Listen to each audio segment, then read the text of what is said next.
Good morning students. हम पढ़ रहे थे क्लास 10th के लिए चैप्टर नंबर 3 बहुपद। बहुपद की हम कर रहे हैं एक्सरसाइज 3.4। एक्सरसाइज 3.4 में हमने सीखा है कि पूर्ण वर्ग विधि द्वारा किसी भी बहुपद के गुणनखंड हम किस प्रकार से करेंगे और हम उसके लिए x के मान किस प्रकार से ज्ञात करेंगे। ठीक है, तो इसके लिए देखिए हम पहला सवाल कर रहे थे, तो पहले के मैंने एक या दो सवाल आपको करवा दिए थे।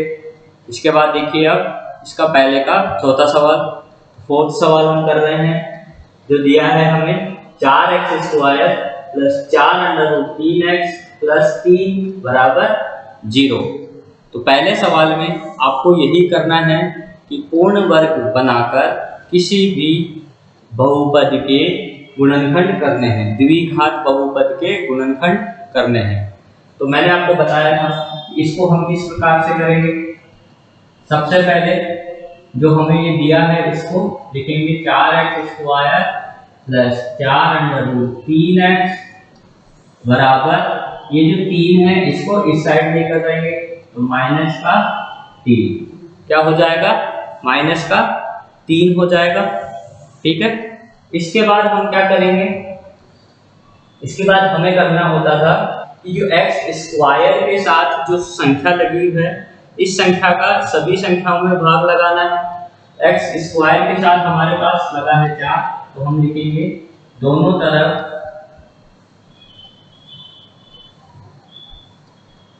4 का भाग देने पर, क्या लिखेंगे, दोनों तरफ 4 का भाग देने पर। तो दोनों तरफ 4 का भाग दीजिए, तो हमने दिया तो x² 4x² plus 4/3 under root में 3x बराबर माइनस का 3/4। ठीक है, बराबर माइनस का 3/4। तो देखिए अब फिर 4 से जो कट रहा है उसको काटो, नहीं कट रहा है तो मत काटो। देखो यहाँ 4 है, यहाँ 4 लिखना तो सॉरी, 4 है, 4 का भाग दे रहे हैं ना, इस 4 से ये 4 कट गया, इस 4 से ये 4 कट गया। ठीक है, अब लिख लो जो बच रहा है उसे, x² प्लस का under root 3x, x² plus under root 3x बराबर माइनस का 3/4। ठीक है, इसके बाद हम क्या करेंगे, इसके बाद देखिए यहाँ पर जो है इसके बाद हमें करना था x के साथ जो संख्या लगी है, x का जो गुणांक है उस गुणांक का हमें आधा करना था और उसका वर्ग करना था और फिर दोनों तरफ जोड़ देना था। तो हम वही करेंगे और वो सब काम कहाँ करना था, रफ में x के गुणांक का आधा, मतलब इसको 1/2 से गुणा, तो करो अंडर रूट 3/2 आ गया। ठीक है, और इस अंडर रूट 3/2 को, अंडर रूट 3/2 का आपको वर्ग करना था, तो वो हमने किया। तो अंडर रूट 3 का स्क्वायर 3, 2 का स्क्वायर 4, यही होगा। देखो अंडर रूट 3/2 है, इसका स्क्वायर करना था, अंडर रूट 3 का स्क्वायर 3, 2 का स्क्वायर 4, तो 3/4 आपको क्या करना था, इधर भी जोड़ना था और 3/4 इधर जोड़ना था। तो देखिए लिख देंगे x² plus under root 3x/2। ठीक है, x² plus under root 3x/2। ठीक है, और प्लस 3/4 आपको क्या करना था, दोनों तरफ इसमें जोड़ना था, तो दोनों तरफ जोड़ दीजिए, प्लस 3/4 बराबर एक माइनस का 3/4 ये रहा और एक 3/4 और जोड़ गया। देखो हमने क्या किया, x² ऐसे कैसे, अंडर रूट 3/2x प्लस 3/4। ठीक है, यही करा हमने। देखो यहाँ पर करा x², इसके बाद हमने करा अंडर रूट 3/x, यहाँ पे कोई नहीं लगी हुई, मैं सोच रहा कहाँ गलती हो रही है, यहाँ ठीक है, वापस से सुन लीजिए। क्या करा, एक्स स्क्वायर प्लस का अंडर रूट 3x 3/4। देखो ये वाला जो 3/4 है हमारे पास, इस 3/4 को हमने बराबर के इधर भी जोड़ा और एक 3/4 इधर भी जोड़ा। ठीक है, और साथ में ब्रैकेट लगाकर आप क्या लिख देंगे कि x के गुणांक को 1/2 से गुणा करके उसका वर्ग दोनों तरफ जोड़ने पर, ये आप लाइन लिख दोगे। x के गुणांक का x के गुणांक को 1/2 से गुणा करके उसका वर्ग करके दोनों तरफ जोड़ने पर। यह आपको लाइन मैंने दिखाई थी पहले दूसरे सवाल में, तो वैसे आप लिखोगे यहाँ पर। ठीक है, अब इसके बाद देखिए, माइनस का 3/4 ये रहा और प्लस का 3/4 ये रहा, दोनों कट जाएंगे। बचेगा क्या, बचेगा हमारे पास एक्स स्क्वायर प्लस का अंडर रूट 3x प्लस 3/4 बराबर, इधर क्या बचा, देखो इधर कुछ नहीं बचा, दोनों कट गए तो बराबर के इधर 0 आ गया। ठीक है, अब ये क्या बन गया हमारे पास, ये एक हमारे पास यही रहता था। यहाँ पर जैसे ही हम इसको जोड़ते थे, इधर वाली साइड को जोड़ते थे और इसको ऐसे के ऐसे ही रहने देते थे, और उसके बाद इस साइड हमारे पास एक वर्ग संख्या बनती थी और ऐसे ही बराबर के इधर भी हमारे पास एक वर्ग संख्या बनती थी। तो देखो इधर क्या बनेगा, इधर मैंने आपको बताया था कि x यहाँ प्लस है तो प्लस, उसके बाद हमने किसका आधा किया था, हमने आधा किया है देखो अंडर रूट 3 का, तो अंडर रूट 3/2 आधा किया तो कितना आ गया, अंडर रूट 3/2 आ गया। तो हम क्या कर देंगे, अंडर रूट 3/2 कर देंगे और स्क्वायर यहाँ लगा देंगे, तो इसका स्क्वायर आ जाएगा बराबर 0। ठीक है, इसके बाद क्या आ जाएगा, देखो इस साइड स्क्वायर आ गया, उधर बराबर का 0 आ गया। ठीक है, अब हमारे पास क्या आएगा, इधर हम सोल्व कर लेते हैं फटाफट से, इसे मिटा रहा हूं।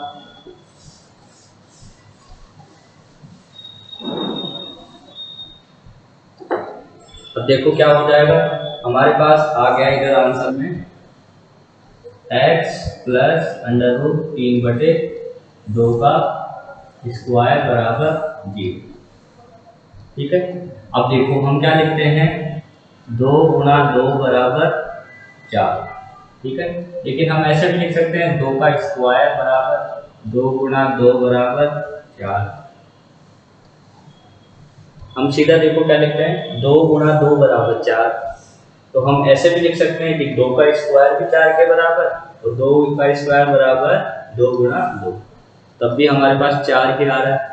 तो हम इस ऊपर वाली संख्या को क्या लिख सकते हैं, ऊपर जो हमने लिखा है इसको भी हम इस प्रकार से ही लिख सकते हैं कि x प्लस अंडर रूट 3/2 और x प्लस अंडर रूट 3/2 बराबर 0। ठीक है, इस तरीके से हमारे पास देखो एक बार तो हम इसको बराबर 0 रख देंगे, तो x प्लस अंडर रूट 3/2 बराबर 0, तो एक साइड क्या रख देंगे, x प्लस अंडर रूट 3/2 बराबर 0। ठीक है, इधर से x का मान क्या आ गया, माइनस का अंडर रूट 3/2, और इधर से x का मान क्या आ गया, माइनस का अंडर रूट 3/2। तो x के दो मान आ चुके हैं आपके पास। आया समझ में क्या किया, x बराबर माइनस का अंडर रूट 3/2 और एक साइड आया x बराबर माइनस का अंडर रूट 3/2। ठीक है, ये x के दो मान आ चुके हैं आपके पास। फटाफट से उतार लीजिए, सवाल कंप्लीट हो चुका है। इसके बाद हम करेंगे नेक्स्ट क्वेश्चन नंबर 7। जो हमें क्वेश्चन नंबर 7 दिया है वो करेंगे।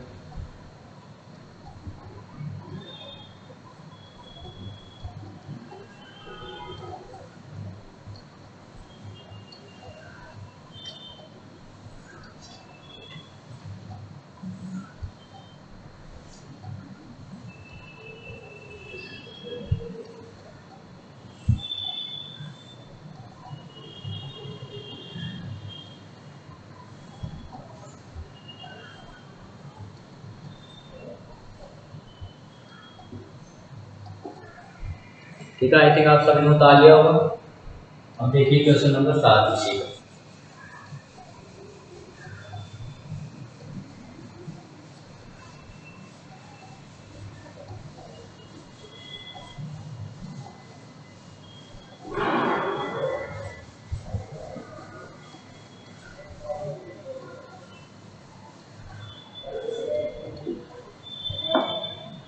चार एक्स स्क्वायर प्लस 4bx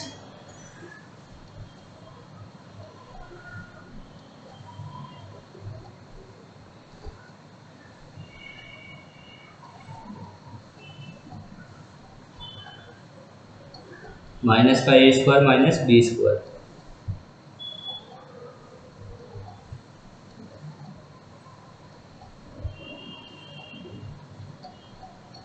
ठीक है, इस साइड वाले को मिटा दो।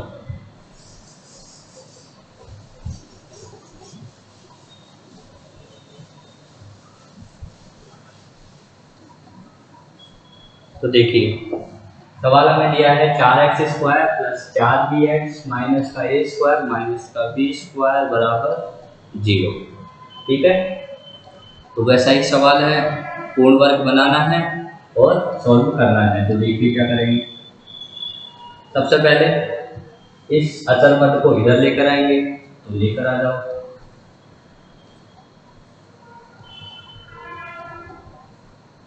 माइनस का है, इधर आएगा तो पूरा का पूरा a square plus b square, sorry a square minus b square बन जाएगा।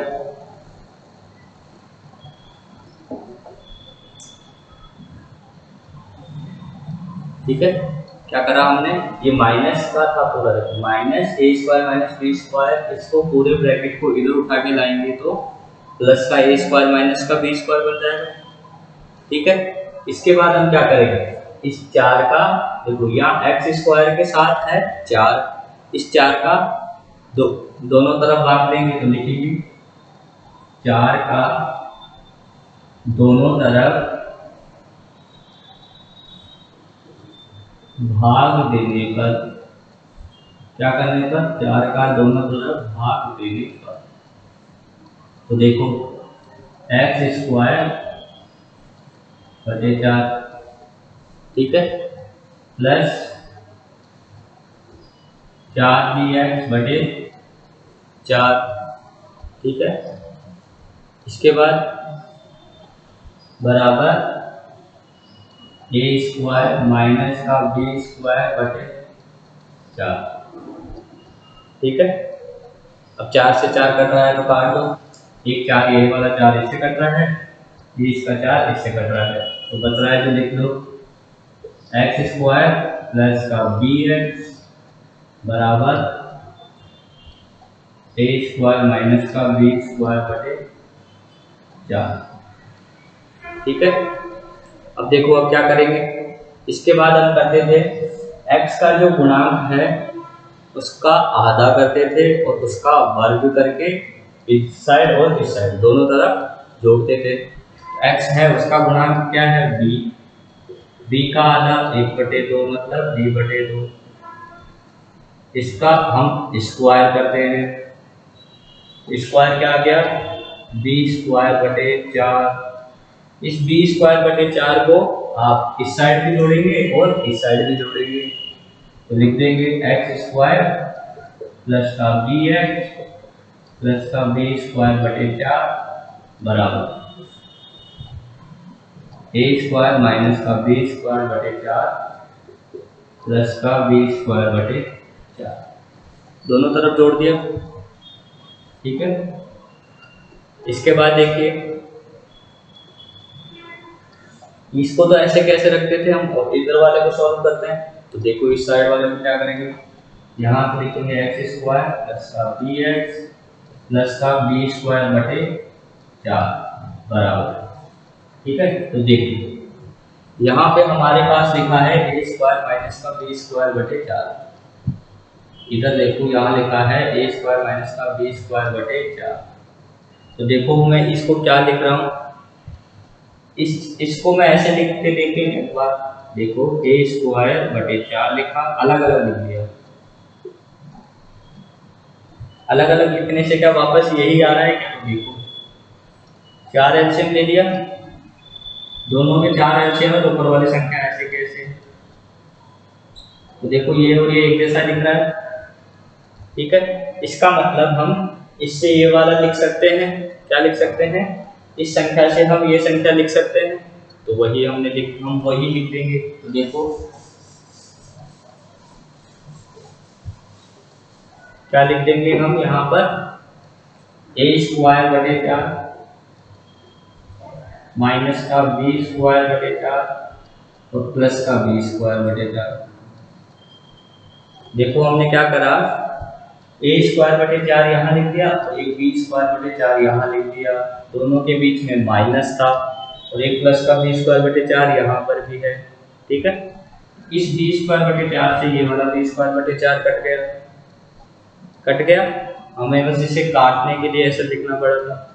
अब जो बच रहा है उसको इधर लिख लो, तो देखो हमारे पास बच रहा है x² प्लस का bx प्लस b² बटे 4, तो एक तरफ बच रहा है a² बटे 4। ठीक है, देखो ये दोनों तो कट गए, क्या बचा, ये वाला बच गया, तो यही हमने लिख दिया यहाँ पर। अब क्या करते थे, इस साइड वाली संख्या का कोई ना कोई स्क्वायर बनता है और इधर वाली संख्या का स्क्वायर बनता है, तो बनाओ। यहाँ बन गया x प्लस है तो प्लस, इसका आधा किया था हमने b बटे 2 उसका होल स्क्वायर बराबर, इधर क्या बन रहा है, देखो इधर हमारे पास लिखा है a² बटे 4, इसका मतलब इसको लिख सकते हैं a गुणा a और 4 को हम लिख सकते हैं 2 गुणा 2, इसका मतलब a बटे 2 का होल स्क्वायर। आया समझ में? देखो a² बटे 4 को हमने लिखा a गुणा a, ऊपर तो a गुणा a और 4 को हम लिख दिए 2 गुणा 2। ठीक है, a गुणा a का मतलब a का होल स्क्वायर, 2 गुणा 2 मतलब 2 का होल स्क्वायर, मतलब a बटे 2 का होल स्क्वायर। ठीक है, तो क्या आ गया, a बटे 2 का होल स्क्वायर, क्या आ गया ये हमारे पास, a बटे 2 का होल स्क्वायर आ गया। ठीक है, अब फिर क्या करते थे, दोनों तरफ वर्गमूल लेने पर, तो ले लो, दोनों तरफ वर्गमूल लेने पर, दोनों तरफ वर्गमूल ले लीजिए, तो देखो इस साइड तो क्या बचेगा x प्लस d बटे 2 और इधर क्या बचेगा प्लस और माइनस a बटे 2। देखो यहाँ से हमने स्क्वायर हटाया तो x प्लस b बटे 2 बराबर के इधर मैंने आपको बताया था राइट हैंड साइड से कभी भी आप स्क्वायर हटाते हो तो यहाँ क्या आ जाता है प्लस और माइनस, स्क्वायर हटाया तो a बटे 2 बचा और प्लस और माइनस आ गया। इसके बाद हम क्या करते थे, एक बार प्लस चिन्ह लेने पर सॉल्व करते हैं, प्लस चिन्ह से, तो x प्लस d बटे 2 बराबर a बटे 2। ठीक है, इसको इधर लेकर आना तो x बराबर a बटे 2, b बटे 2 को इधर लाओगे तो माइनस का b बटे 2। ठीक है, तो फिर एक लाइन और कि x बराबर 2 एलसीएम, देखो 2 और 2, a बटे 2 और b बटे 2 दोनों पे 2 एलसीएम है तो क्या आ जाएगा, 2 एलसीएम नहीं लिखना है तो देखो। ठीक है, अब दिख रहा होगा आराम से। अब क्या बचेगा a माइनस b, तो ये x का एक मान आ गया a माइनस b। दूसरे मान के लिए माइनस चिन्ह लेने पर,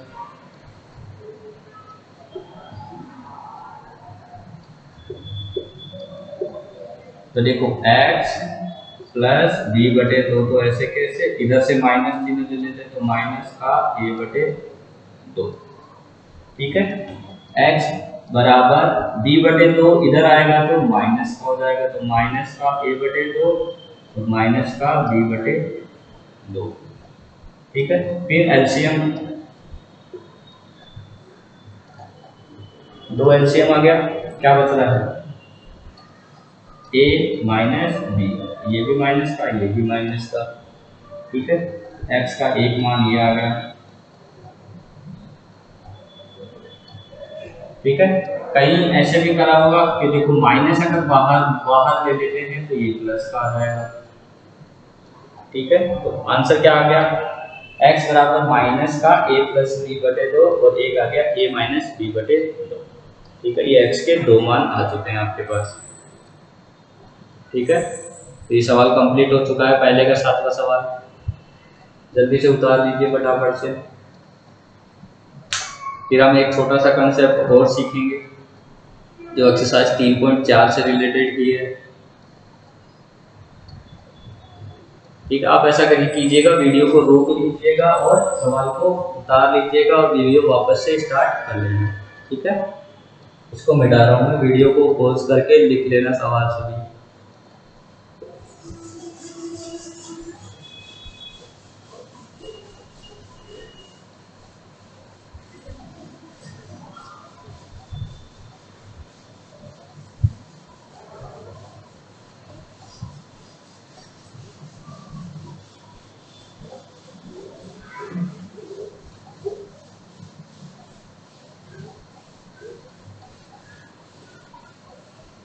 अब देखिए एक नया पॉइंट स्टार्ट करते हैं, एक्सरसाइज 3.4 से रिलेटेड ही, ठीक है, जिसका नाम है, कोई एक इंडियन भारतीय गणितज्ञ ही था जिसका नाम था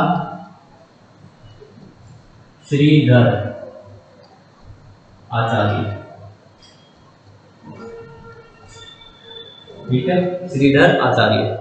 तो श्रीधर आचार्य ने क्या किया, द्विघातीय समीकरणों को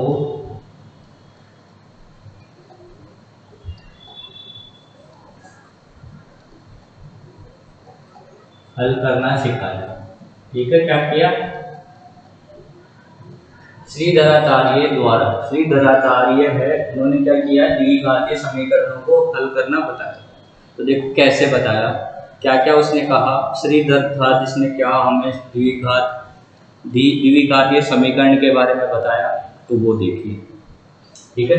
तो सबसे पहले हम नॉर्मल अगर द्विघातीय समीकरण को देखते हैं तो वो होता है ax स्क्वायर प्लस का bx प्लस का c बराबर 0। ये था श्रीधराचार्य ने इस द्विघातीय समीकरण को हल करने का एक अल्टीमेटिक तरीका बताया। वो तरीका ऐसा था कि अगर आपने अभी तक दो तरीके सीखे हैं, इसके गुणनखंड करने के दो तरीके सीखे हैं। एक तरीका आपने सीखा है गुणनखंड विधि, ठीक है। श्रीधराचार्य से पहले आपने द्विघातीय समीकरण को सॉल्व करने के दो तरीके सीखे, एक तो गुणनखंड विधि और एक था पूर्ण वर्ग बनाकर। ये दोनों चीजें सीखी, एक तो गुणनखंड विधि सीखी और एक पूर्ण वर्ग बनाकर हल किया, ठीक है। अब ये तीसरी विधि है, ऐसी विधि है कि अगर आपके पास कोई सवाल दिया गया है द्विघातीय बहुपद का या द्विघातीय समीकरण का और फिर बोल रहा है हल करो, है ना, तो आप क्या करते हो, गुणनखंड विधि। गुणनखंड विधि में आप क्या करते हो कि इस गुणनखंड विधि द्वारा आप उन द्विघातीय समीकरणों को ही हल कर पाते हैं जिसके अगर आप टुकड़े कर पाओ। आप क्या करते हो, अगर आपने एक संख्या ली 3x स्क्वायर प्लस का 2x प्लस का 1 बराबर 0, ठीक है, एक सवाल ले लिया, आप इसको हल करते हो। इसको आप कब हल कर पाते हो, 3x स्क्वायर माइनस का 2x प्लस 1 बराबर 0, ये द्विघातीय समीकरण है। इसको आप कैसे हल करते थे, पहली संख्या को तीसरी संख्या से गुणा किया। इस गुणनखंड विधि की बात कर रहा हूँ, 3.1 और 3.3 की तरह, कि पहली संख्या को तीसरी संख्या से गुणा करते थे और टुकड़े ऐसे करते थे कि हमारे पास बीच वाली संख्या आ जाए, ऐसी संख्या थी बीच वाली संख्या आ जाए। ठीक है, तो गुणनखंड विधि उसमें ऐसे हल हो जाती थी। ठीक है, लेकिन उसके बाद आपने सीखा कि गुणनखंड विधि नहीं है तो बीच वाले पद का आधा कर दो, फिर उसका वर्ग करके दोनों साइड जोड़ो, फिर अंडर रूट करो, इधर भी अंडर रूट और इधर भी अंडर रूट, मतलब इधर भी आप वर्गमूल लो और इस साइड भी आप एक वर्गमूल लो।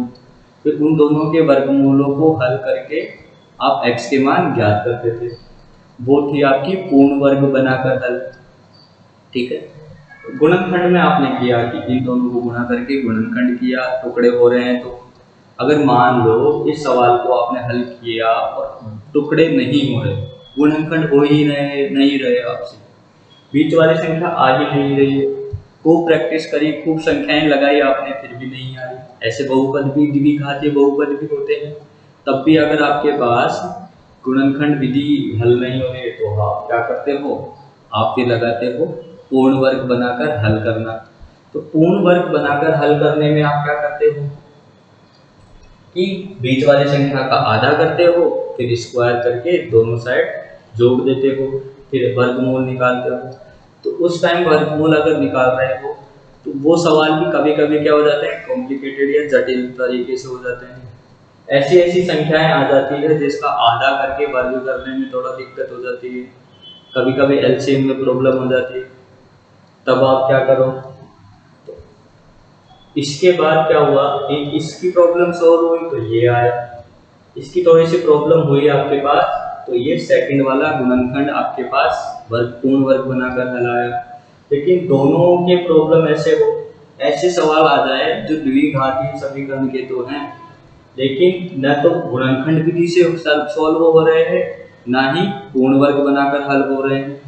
तो फिर जो गणितज्ञ थे हमारे पास श्रीधर आचार्य, इन्होंने द्विघातीय समीकरणों के ये जो जटिल समीकरण थे, द्विघातीय समीकरणों में जो जटिल मतलब कॉम्प्लिकेटेड या ऐसे मान लीजिए जो कठिन सवाल थे द्विघातीय समीकरणों के, उनको हल करने का तरीका बताया हमें। मतलब ये जो श्रीधराचार्य ने जो हमें बताया उसमें हमें उन विधियों को उस विधि को समझाया जिस विधि के द्वारा हम किसी भी प्रकार के सवाल को हल कर सकते हैं। उसमें हमें कोई टुकड़े करने की जरूरत नहीं है, कोई हमें आधा करके स्क्वायर करके जोड़ने की जरूरत नहीं है। उसने हमें सीधा ही एक फॉर्मूला बताया। श्रीधराचार्य ने द्विघातीय समीकरण को हल करने का हमें एक सूत्र बताया, उस सूत्र में आप मान रखो और सीधा आंसर निकाल दो। ठीक है, वो सूत्र उसने बताया, बस वही सूत्र रख के हम किसी भी प्रकार का द्विघातीय समीकरण हो, देखो एक दो तरीके होते हैं, एक तो जो गुणनखंड विधि करके कर लेगा, पूर्ण वर्ग बनाकर कर लेगा। कोई कह रहा है कि नहीं सर मेरे से दोनों ही नहीं लगा रहा, मैं तो श्रीधराचार्य लगाऊंगा, ऐसे भी बोलेंगे कई तो। ठीक है, जैसे आप इसको सीख जाओगे तो फिर आप ऐसे करोगे अधिकतर बच्चे कि सर आप में से ही कहोगे, जब हम बैठ गए गुणनखंड कर रहे हैं और फिर गुणनखंड नहीं हो रहे हैं तो आप में से ही कई स्टूडेंट्स बोलेंगे कि सर गुणनखंड नहीं हो रहे हैं तो श्रीधराचार्य लगा दो, आप ऐसे कहोगे कि श्रीधराचार्य वाला फॉर्मूला लगा दो। ठीक है, तो श्रीधराचार्य ने द्विघातीय समीकरण को हल करने के लिए एक सूत्र दिया हमें। सूत्र भी हम किसी भी प्रकार के द्विघातीय समीकरण में काम ले सकते हैं। तो वो सूत्र अब हम सीखेंगे नेक्स्ट वाले वीडियो में, क्योंकि थोड़ा वो बड़ा सूत्र है, बड़ा कंसेप्ट है, थोड़ा सा टाइम लग जाएगा और उतना टाइम अपने पास रहेगा नहीं। तो उस सूत्र को हम सीखेंगे अब नेक्स्ट वाले वीडियो में। तब तक के लिए थैंक यू। आप क्या करेंगे, अब आप एक्सरसाइज 3.4 के फर्स्ट सवाल के जितने भी सवाल है, पहले सवाल के, ये 3.4 का दूसरे सवाल में आएगा हमारे पास। ये दूसरे सवाल में जो सीखेंगे वो हम सीखेंगे अब कल। आप तब तक क्या करेंगे, पहले सवाल में जितने भी सवाल दिए गए हैं उन सभी को हल करेंगे। ठीक है, इसके आगे हम पढ़ेंगे अब नेक्स्ट वीडियो में। तब तक के लिए थैंक यू।